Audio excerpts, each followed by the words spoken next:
ఎక్సెల్లా global study abroad summit 2024 జరగబోతోంది. ఫిబ్రవరి 11న ఉదయం 10 గంటల నుంచి సాయంత్రం 5 గంటల వరకు తాజ్ డెక్కన్, బంజారా హిల్స్, హైదరాబాద్ లో. రాజమండ్రి మోరంపూడి ఫ్లైఓవర్ గత ప్రభుత్వం నిర్లక్ష్యం వల్ల ఆలస్యం అయిపోయింది.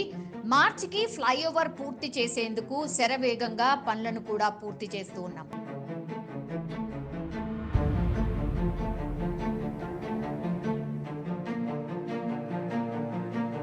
టీడీపీ ఎమ్మెల్యే బుచ్చయ్య చౌదరికి ఫ్లైఓవర్లు ఎన్ని పిల్లర్లు ఉంటాయో అసలు తెలుసా? చంద్రబాబు, పవన్ కళ్యాణ్ వేసే ఎత్తుగడలన్నీ ప్రజలందరికీ అర్థమవుతున్నాయి. ఢిల్లీ పెద్దన పర్మిషన్ కోసం గేట్ల వద్ద కాపలా కాస్తున్నారు.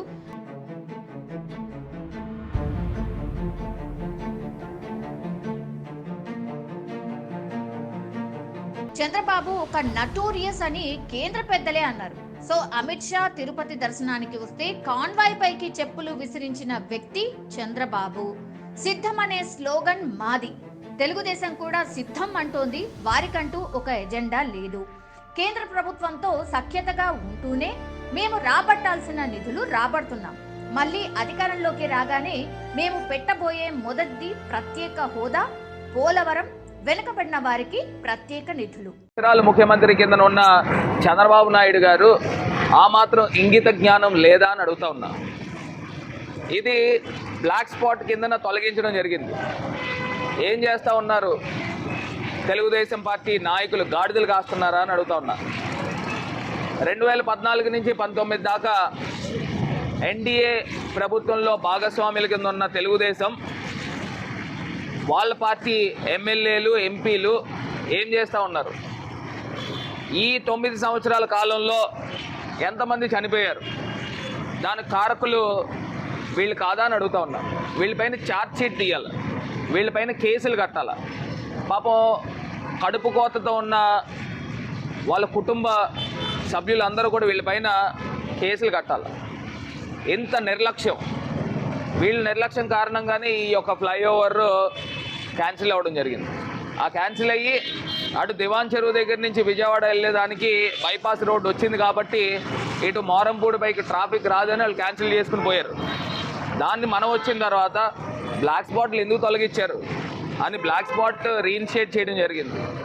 అదొకటే కాకుండా లాలా చెరువు, దివాన్ చెరువు, మోరంపూడి, బొమ్మూరు, ఫ్యూచర్ కిడ్స్, వేమగిరి, ఇన్ని ఫ్లైఓవర్లు శాంక్షన్లు తీసుకొస్తూ ఉన్నాం. ఇది మార్చ్ నెలాఖరు లోపలనే ఇది కంప్లీషన్ చేసే కార్యక్రమం చేపడతా ఉన్నాం. శరవేగంగా డెవలప్ వర్క్ జరుగుతూ ఉంది. మరి ఒకసారి చూస్తే ఎన్నో టెక్నికల్ అంశాలు, కారణాలు ఏవేదైనప్పటికీ కానీ ఈ తెలుగుదేశం పార్టీ వాళ్ళని నిర్దాక్షిణ్యంగా రాజమండ్రి ప్రజలు ఎప్పుడు కూడా క్షమించరని కూడా ఈ సందర్భంగా తెలియపరుస్తూ, ఇది రాజమహేంద్రవరం ప్రజలకి ఈ ఫ్లైఓవర్, మోరంపూడి ఫ్లైఓవర్ ఎదురుగుండా అంబేద్కర్ గారి స్టాచ్యూ కూడా ఉంది. వారి సాక్షిగా ఇది రాజమండ్రి ప్రజలకు అంకితం చేస్తూ ఉన్నాము. మొత్తం మీద ఇది బుచ్చయ్య చౌదరి గారు లేకపోతే వాళ్ళ పచ్చపత్రికలు కుళ్ళు రాతలు రాస్తూ ఉన్నారు. 36 స్తంభాలు, 46 స్తంభాలు చెప్తా ఉన్నారు. అసలు వాళ్ళకి డిజైన్ తెలుసా, పాడు తెలుసా, ఏం తెలుసు వీళ్ళకి? ఏం తెలీదు. వాళ్ళు ఏదో అనుకుంటున్నారు, దానికి తగ్గట్టు మేము రాసుకోవాలంట, మేము చెప్పేయాలంట. ఆయన కనీసం నేను మొన్న కూడా చెప్పా, మీరు చెప్పేది పచ్చి అబద్ధాలు ఆడుతున్నారు. ఒకవేళ నేనే తప్పు చెప్తే నేను బహిరంగ క్షమాపణ చెప్తా, లేకపోతే మీరు క్షమాపణ చెప్పమని కూడా అన్నట్ల బుచ్చయ్య చౌదరి గారిని తప్పు ఒప్పుకోండి అని చెప్తా ఉన్నారు. దానికి మరి మీడియా మిత్రులు మీరు ఆయన్ని ప్రశ్నించారు లేదో నాకేం తెలీదు. ఒకసారి ప్రశ్నించండి. 6 సార్లు ఎమ్మెల్యే చేసిన వ్యక్తిని ఒకసారి ప్రశ్నించండి. ఇది కాకుండా మోరంపూడి ఫ్లైఓవర్ అయితే త్వరలో కంప్లీట్ చేస్తూ ఉన్నాము, ప్రజలకు అంకితం చేస్తూ ఉన్నాము. రెండో అంశము, ఆంధ్రప్రదేశ్ రాష్ట్రంలో అసెంబ్లీ మరి ఇవాళ ఆంధ్రప్రదేశ్ ప్రభుత్వం ప్రవేశపెట్టిన సంక్షేమం కానీ అభివృద్ధి కానీ గత పాలకులు చేయలేని అన్నీ కూడా ఇక్కడ ఆంధ్రప్రదేశ్లో అందించడం జరిగింది. అగ్రిగోల్డ్ బాధితులతో సైతము కొంత సాయము సుమారుగా 800 కోట్ల రూపాయలు వారికి కూడా అందిస్తూ ఉన్నారు. ఇది కాకుండా వాహన్ మిత్ర కానీ, డ్వాక్రా మాఫీ ఆసరా కానీ, చేయూత కానీ, ఇవన్నీ కూడా ప్రజలకు ఇచ్చిన మాటలన్నీ కూడా నిలబెట్టుకుంటూ ముందుకు వెళ్తున్నాము. ఫిషింగ్ హార్బర్స్, ఇవాళ పోర్టులు చూస్తే బందర్ పోర్ట్ అయితే కానివ్వండి, కాకినాడ పోర్ట్ అయితే కానివ్వండి, రామాయపట్నం పోర్ట్ అయితే కానివ్వండి, ఇవన్నీ కూడా నిర్మాణం జరుగుతూ ఉన్నాయి. రేపు ఇండస్ట్రియల్ కారిడార్ కూడా అటు విశాఖపట్నం నుంచి అటు చెన్నై దాకా దానిపైన కూడా పూర్తి స్థాయిగా దృష్టి సారించి ఇండస్ట్రీస్ పైన హెవీ ఫోకస్ ఆంధ్రప్రదేశ్ ప్రభుత్వం రానున్న రోజుల్లో చేయబోతుందని కూడా ఈ సందర్భంగా తెలియపరుస్తున్నాను. మూడో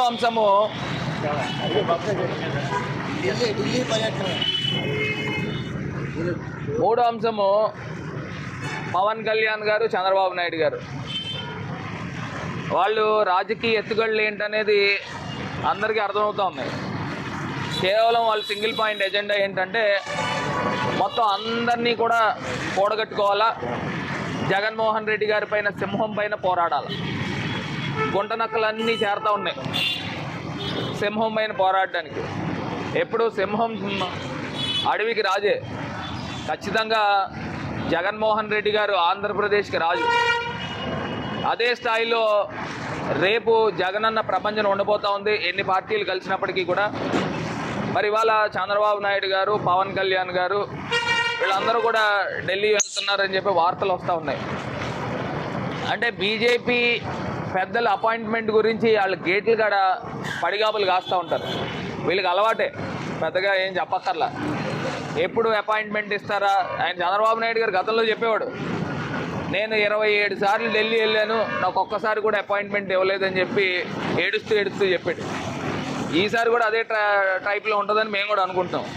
ఎప్పుడు ఢిల్లీ వెళ్ళినా కూడా వీళ్ళని పెద్ద లైట్గా తీసుకుంటారు.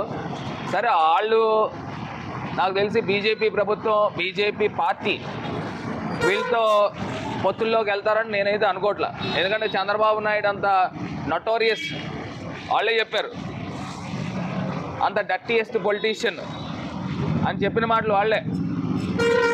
అమిత్ షా గారు తిరుపతి వస్తే సాక్షాత్తు కలియుగగా వైకుంఠుని దర్శించుకోవడానికి వస్తే ఆయన పైన కాన్వాయ్ పైన చెప్పులు ఇసిరిపించాడు.